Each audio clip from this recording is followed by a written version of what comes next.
All right, what up, what up? Hanging out here in the pain cave, got our little race wall set up, got our bikes. We got Chelsea's bike is popped up on the trainer, we got mine chilling right there.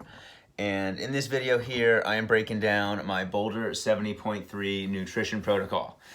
So the Boulder 70.3, big success for me. Made it under 5 hours, which was my goal. Made it to Worlds, which was my goal.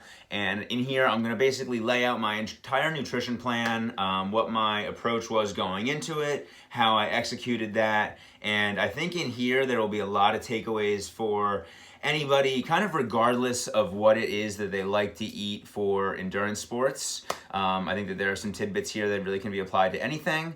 So excited to kind of dive into it. I guess like to kind of lay the scene here, I think that these days I definitely identify as a low carb endurance athlete.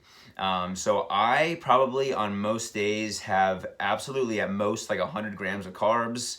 Most days that's probably less, probably under 50 or 60 grams.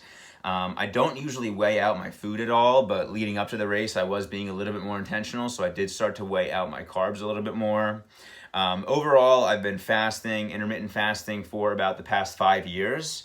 So that's really given my body a great opportunity to learn how to oxidize fat as fuel, really decrease my dependence on carbs, which then increases my ability to utilize carbs as like an extra boost when I really want them for big training efforts or for racing. For most of my training, I really train fasted. I most frequently train in the morning, usually just use electrolytes. If I am doing a bigger effort, I will probably have carbs midway, but I'm not usually having a big meal before my training. So I'm trying, as I'm gravitating towards the race, kind of thinking in hindsight here, I was trying to identify a protocol that would allow me to basically continue to like leverage that fat oxidation that my body's accustomed to while sprinkling in carbs for that added boost that would really give me a good bit of energy and remove the opportunity for my body to be tapping into muscle glycogen as I'm exerting more effort and more effort. So by now you probably know if you follow my nutrition stuff that I don't really utilize any of the goos, any of the gels, any of that other processed junk that has a lot of sugar in it, a lot of added sugar, and a lot of just other processed ingredients. So my goal for the Boulder 70.3 was to use my own real food nutrition.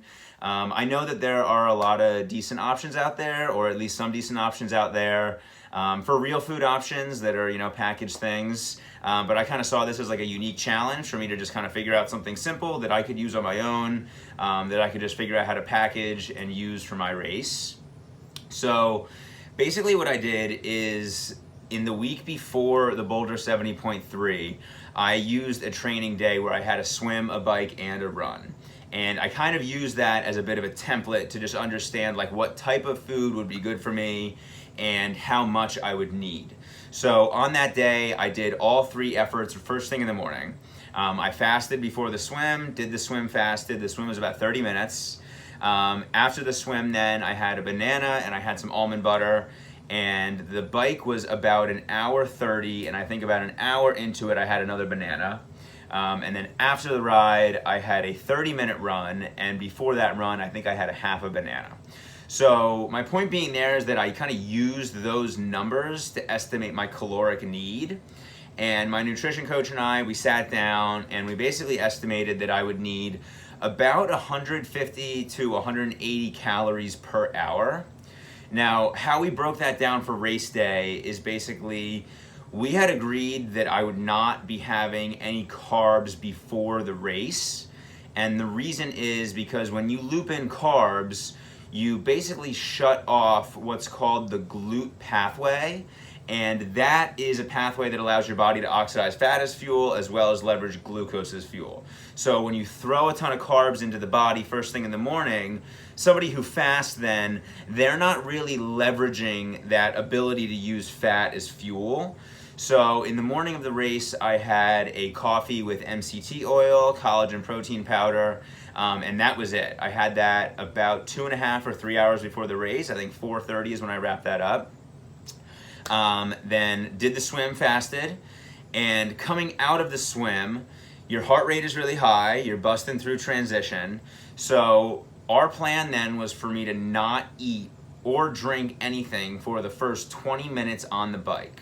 And the reason being is that would give my body time to return back to a moderate heart rate level and more of a homeostasis, where then I'm taking in fluid, taking in fuel, and my body's not in such a state of shock to take those in and use those and leverage those for energy. So I waited about 20 minutes into the bike, and that is when I looped in my fueling. I'm kind of bouncing around all over here, so just bear with me. But what I ultimately did, I guess, in terms of kind of bouncing back to what I ate, I used those caloric numbers and I measured out a combination of bananas, honey, almond butter, cinnamon, and coconut oil. And I put them into a blender and I weighed out each ingredient. I used then the caloric information from each ingredient, and I basically calculated a calorie per gram measurement of the entire mixture. Then, I've got a little thing right here, I weighed them out into these tiny little, these are actually made by Hammer Nutrition, which is really meant to just stuff a bunch of hammers in here. But this is about a 5-ounce bottle, and I basically took these and I filled up about 3 of these. And I knew how many calories were in here. I had them marked off with the hour increments that I need to be finishing them on. And so that was ultimately my plan. Like, this is what I was going to be using to fuel for the ride. So when I got 20 minutes into the ride, that is when I started to take in fuel. And my plan for my fueling was to eat every 8 to 12 minutes. And the goal here is to really maintain a consistent energy level, as opposed to having a huge spike of intake and maybe having like 200 calories at one point, having a huge surge in blood sugar, and then crashing that down, having a loss of energy, potential mental fatigue, needing more food to rise that back up, and playing that kind of up and down game that really fucks people up. The other issue with taking in so much food at once is that taking in like a big bolus of 200 calories of food, that can a lot of times flush a lot of water into the GI tract, and that is what causes GI distress and GI issues. So my overall plan was basically to wait 20 minutes into the bike, and like I said, I was going to be doing 150 to 180 calories per hour. So we basically broke that down into minute increments and recognized that I would need about 100 calories from minute 20 to minute 60 in hour 1. Hour 2 is minute 61 to minute 120, and in there I'd have about 180 calories. And then in hour 3, my goal was to do the bike at about a 20.5 mile an hour pace. I ended up doing it a lot faster, but that was going to be 2 hours and 44 minutes. So I was going to have basically 44 minutes in that third hour, and in there I thought I was going to have about 120 calories. So again, it was going to be 100 from 20 to 60, 180 from 61 to 120, and then about 120 from minute 121 to, I guess it would be minute 164 was the goal. On the run then, the expectation would be that I'd be having about 30 to 40% less calories per hour on the run. And my goal was to do the run at a sub 8-minute pace. I ended up trudging along for an 8:36 pace. Thankfully, I made up time on the bike. But I was going to basically continue that same repetition throughout the run and just take in a little bit less fuel. Ultimately, this all worked out really well for me. Obviously, you know, I made my time cutoffs that I wanted, and I booked myself a ticket to World, so I'm super pumped with how it went. Trying to think, is there anything else that I should be covering here? Fluid. There we go. So my fluid was going to be just electrolytes. My plan was to use Element electrolytes, but I kind of fucked that up. I had waited until the Friday before the race, and I was going to go pick up some at a local store. A lot of these keto type electrolytes are actually really hard to find in person. You got to get them online. And when I went to that store, they were sold out. And then at that point, it was too late to order anything on Amazon. So I was like, shit.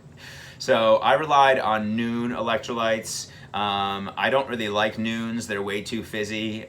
They serve their purpose, and them being a tablet was actually really simple for me to dunk right into the Aero water bottle that I had up on my bars, which would have been actually a lot easier than figuring out ripping the packet, dumping the whole packet in, all that jazz. I did also use Base salts. Base is a company out of Boulder. They have these little salt tubes that have sodium, potassium, and magnesium. and they're really funky. You just kind of pop the lid and you flip it onto your tongue, and you take like tongue imprints of it, kind of. So that's what I was using back and forth, the Noon electrolytes as well as the base electrolyte salts. And it got the job done, but not my desired plan, or not my intended plan, I suppose. But overall, that was the strategy. I think that for like anybody who wants to leverage some information that I used here, eating every 8 to 12 minutes is probably the biggest takeaway that I would have. It worked super well, and it was just kind of good for me to feel out how much food I needed. I totally prefer to race light. I would rather be a couple pounds under than a couple pounds over, and taking in a lighter and more consistent and I guess moderate amount of food really helped me do that. But that's overall what the plan was. Executed it pretty well. A lot of takeaways to learn from. I think that one big thing was I actually just had these taped to the top of my bike frame, and I would rip one off, and then I would throw it into my back saddle pocket, my back jersey pocket, and I would kind of squeeze it whenever I needed. I think for my next race or moving forward, I'm actually gonna throw a strip of Velcro right here and see if I can just pop that right onto the top frame. That way it's always easily accessible for me and I don't have to reach around so much. I was using an Aero water bottle that had the tube that came up, so I never really had to reach down too much. And I think that made a big deal just for like comfort and overall my ability to just stay in Aero for the ride. But there you go. It's kind of a rundown on the nutrition. You got any questions, hit me up. I kind of bounced around here, so I appreciate you hanging on. And any questions, let me know. Thanks so much.